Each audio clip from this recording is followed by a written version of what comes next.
Bonjour chers collaborateurs, je vous souhaite tous bon dimanche de divine miséricorde. Comme convenu, je devrais revenir vers vous pour vous présenter un outil de management que nous avons appelé éventail des délégations concertées. Et je suis très fier parce que certains parmi vous m'ont rappelé leur impatience, qu'ils voulaient à tout prix que je vienne vous présenter cet outil de management. Si vous vous rappelez bien, notre dernière vidéo parlait de la répartition des tâches et la délégation concertée. Et nous avions dit que quand vous travaillez seul, c'est plus facile. Vous êtes seul, vous n'allez pas rencontrer des difficultés, surtout des conflits au niveau des répartitions des tâches. Vous pouvez faire tout ce que vous voulez, quand vous voulez et comment vous voulez, parce que vous êtes seul. Il n'y a personne pour vous déranger.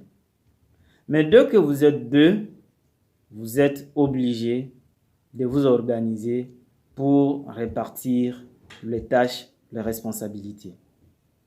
Et nous avions dit que l'organisation du travail exige que les rôles, les missions, les tâches, les fonctions de chaque acteur soient bien définis, bien répartis, afin d'éliminer toute confusion, afin de faciliter le travail en équipe et d'éviter les conflits inutiles.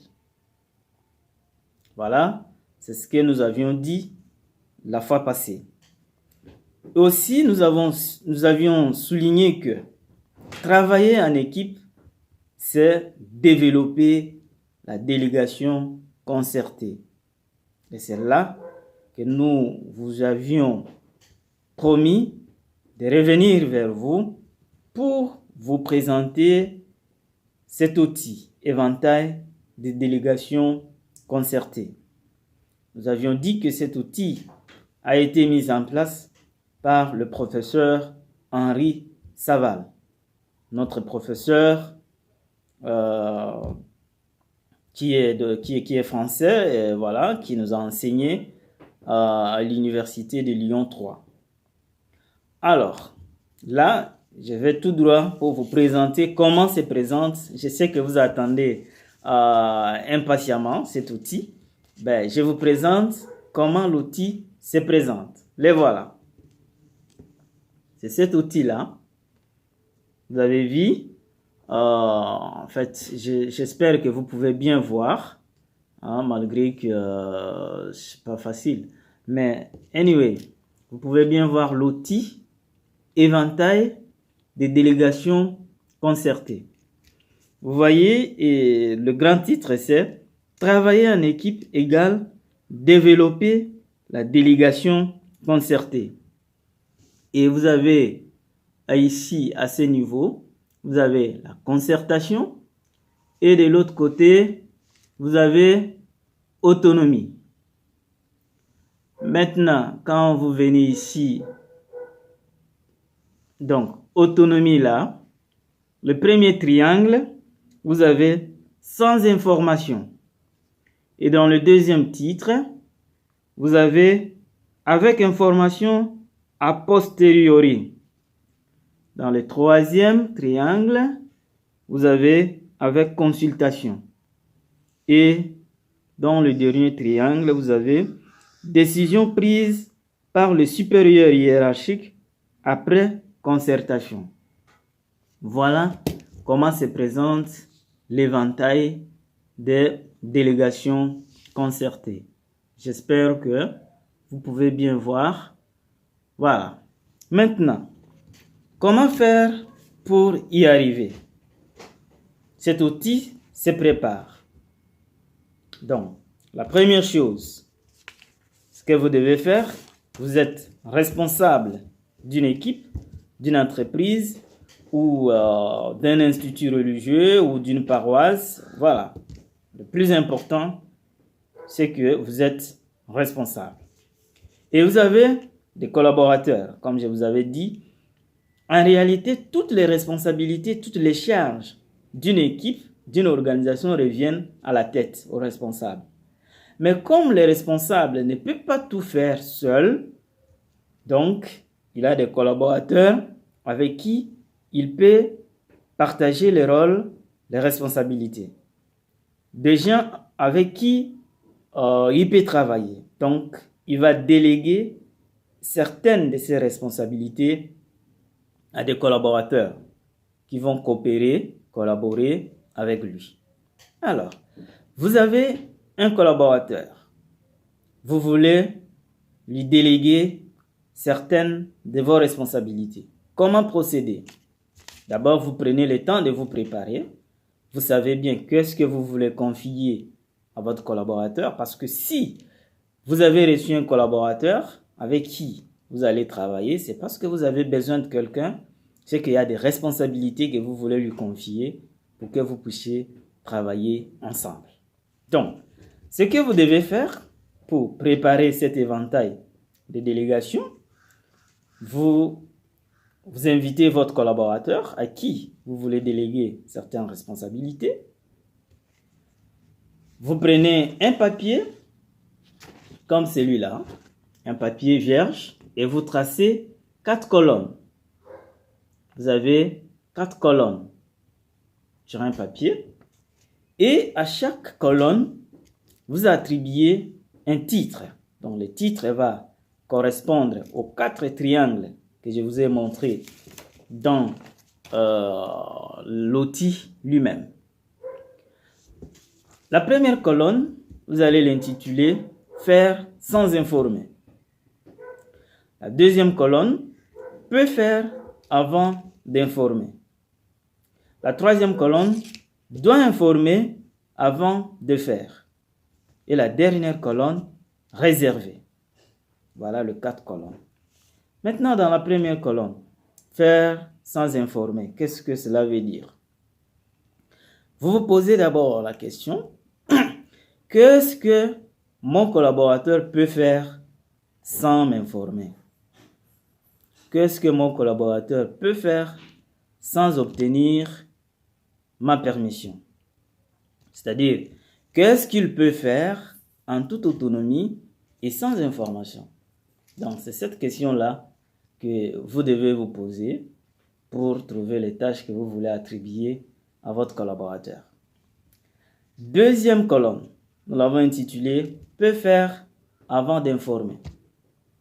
C'est-à-dire, posez-vous la question, qu'est-ce que votre collaborateur peut faire avant de vous informer?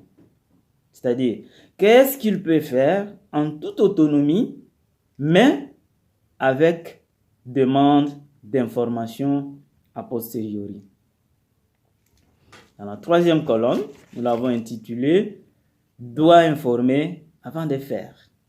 Là, vous vous posez la question, qu'est-ce que votre collaborateur ne peut pas faire sans avoir obtenu au préalable votre autorisation? C'est-à-dire, qu'est-ce qu'il peut faire avec consultation préalable et validation de votre part? Et dans la dernière colonne, que nous avons intitulée « Réserver », vous posez la question, qu'est-ce que votre collaborateur ne peut pas faire?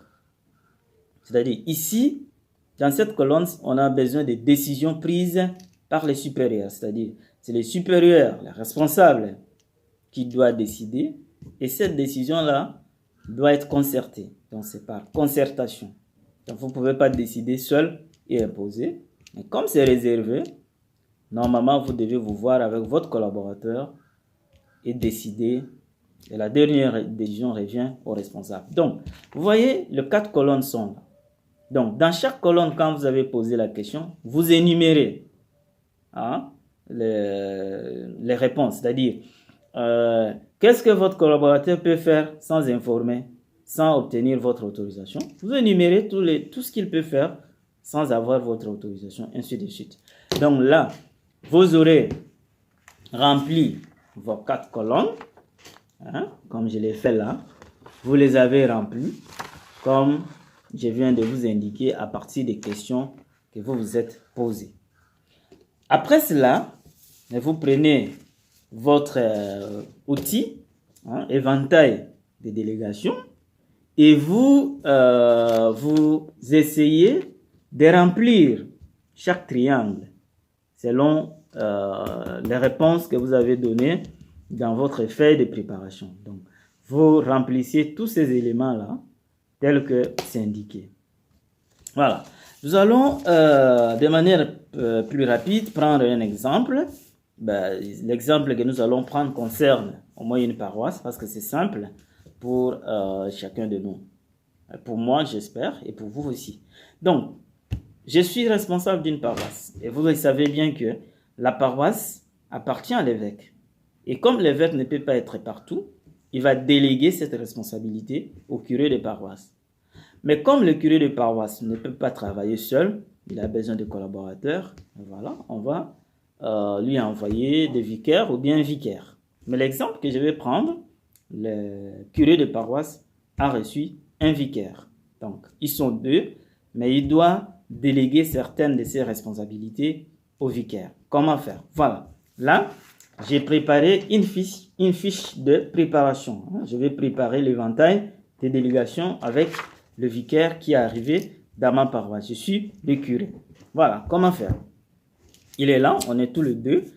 Dans la première colonne, comme nous l'avons indiqué, faire sans informer.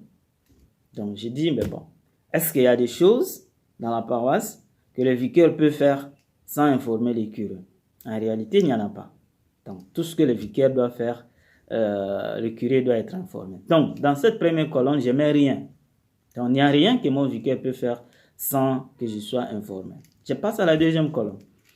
Est-ce qu'il y a des choses que mon vicaire peut faire avant de m'informer? Donc, il le fait, après il me fait un rapport. Voilà. Pour le cas ici, j'ai dit, bon, ok. Mais mon vicaire peut administrer les sacrements de confession. Il peut confesser quelqu'un, mais après, il peut me faire un rapport. Il peut donner les sacrements de malade, après, il me fait un rapport. Il peut donner la communion aux malades, après, il me fait un rapport. Pour ce qui concerne des achats, donc, achats qui ne dépassent pas, disons, $1000 par semaine au compte de la paroisse. Donc, s'il y a un achat qui ne dépasse pas $1000 au compte de la paroisse, donc il le fait, il décide, il le fait, et après, il me fait un rapport. Bénir, par exemple, une maison, il peut aller bénir une maison, et il me fait un rapport. Voilà, ça c'est dans la deuxième colonne. Peut faire avant de former. Voilà, les responsabilités que je lui attribue. Dans la troisième colonne, doit informer avant de faire. Je dis, bon, par exemple, le messe pour les territoires paroissiaux donc des messes qui ne sont pas programmées. Donc, on a fait le planning de messe, mais on n'a pas programmé de messe pour une station secondaire. Donc, si mon vicaire vient aller dire une messe dans cette station-là, obligatoirement, il doit m'informer avant d'aller. Donc, quand il m'informe, il attend de moi, soit je suis d'accord ou je ne suis pas d'accord. Deuxième chose là, achat qui dépasse $1000 par semaine au compte de la paroisse. S'il veut effectuer des achats qui dépassent $1000 au compte de la paroisse, obligatoirement, il doit me le dire avant de le faire. Donc, il doit obtenir mon accord. Un autre élément, toute initiative avant de la proposer à un groupe ou au peuple de Dieu.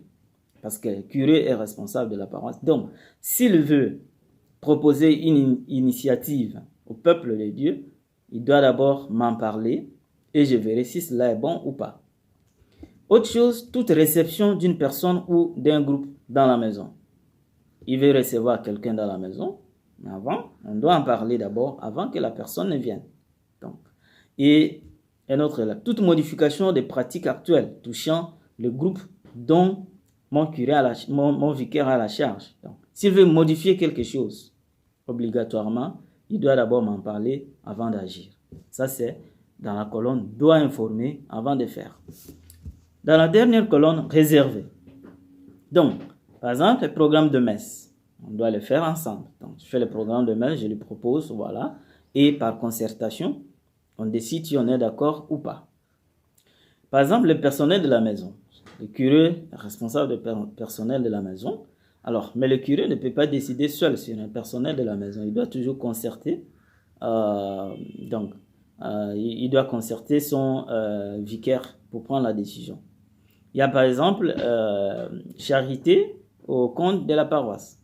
Donc, quelqu'un a besoin d'argent. Voilà. Le curé doit concerter aussi son vicaire et ensemble, ils prennent la décision. Ainsi de suite. Donc, vous voyez, on peut dire par exemple, toute chose qui n'est pas mentionnée dans les autres rubriques. Donc, tout ce qui n'est pas mentionné dans les autres rubriques, le vicaire ne peut pas décider seul. Le curé non plus. Donc, ils sont appelés à rester ensemble pour discuter et la dernière décision revient au responsable qui est le curé. Voilà un peu. Ça, c'est juste un exemple. C'est juste un exemple qui vous est donné. Et ça ne veut pas dire que cet exemple est une parole d'évangile. Non, c'est juste une proposition. Hein? Ce n'est pas une parole d'évangile. Donc, cela peut varier selon les modifications, les motivations de chaque équipe et de chaque responsable. Voilà. Donc, là, vous avez fait votre éventail de délégations comme je vous ai indiqué. Et vous devez savoir qu'informer, c'est dire ce qui s'est passé, où se passera et comment cela s'est passé ou comment cela se passera. Donc, informer avant de faire signifie aussi attendre une permission de la part du responsable. Parce que le responsable peut dire oui ou non. Mais tout cela se fait dans la concertation. Voilà mes chers amis, je pense que vous avez maintenant une idée de l'éventail des délégations. Mais si vous voulez vraiment beaucoup plus d'informations, n'hésitez pas. Hein, je vous donne là. Vous voyez mon mail. Vous pouvez juste m'envoyer un mail. Voilà. Juste m'envoyer un mail. Hein, vous m'envoyez un message ou bien sur mon WhatsApp. Parce que la plupart de vous, vous avez mon contact de WhatsApp. Envoyez-le moi si vous avez une question ou bien vous voulez que je vous envoie un modèle de cet outil. Je pense que ça serait très bien. Donc, merci pour votre patience et je continue toujours à faire un peu de recherche pour vous donner des éléments nécessaires qui peuvent être utiles pour certains. Ok, je vous remercie et portez-vous bien.